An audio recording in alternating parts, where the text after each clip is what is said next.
Hi everyone. Have you ever been told, hey, why didn't you go to medical school? You're so smart. You're such a smart guy. You're such a smart girl. Why didn't you become a doctor? This question comes from the fact that people don't really value or understand what nurses do all day. They think we're just mini doctors that run around passing out medications, or that we're just assistants.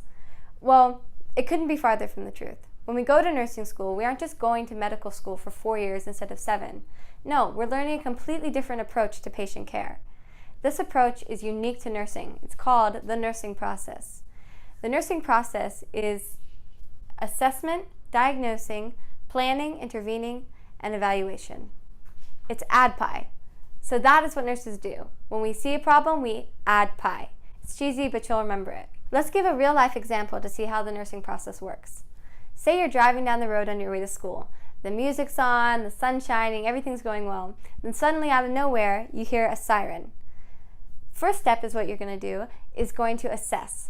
In assessment, we use our senses to see what the situation is. So you look in your mirrors, you check your surroundings, you see where the siren's coming from. Is it a police car? Is it a fire truck? Well, you look behind you and you see a big old ambulance stuck behind you in traffic.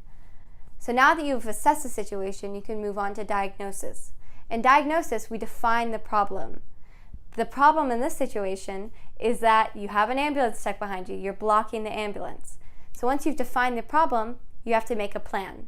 In the planning stage, we set goals to fix the problem we've just defined, and we name the steps to get to that goal.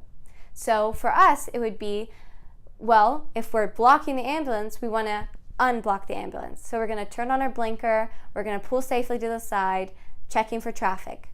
So that is our plan. In the intervention stage, this is where we're actually carrying out those interventions. In the evaluation stage, you're reassessing the situation again, using your senses to see if the problem has been solved. Well, in our case, we can tell immediately that the problem's been solved because the ambulance is now racing down the highway. It's no longer blocked behind us. So this is how we can use the nursing process in everyday situations. Nursing school is going to teach us to use the same thought process just for patient care.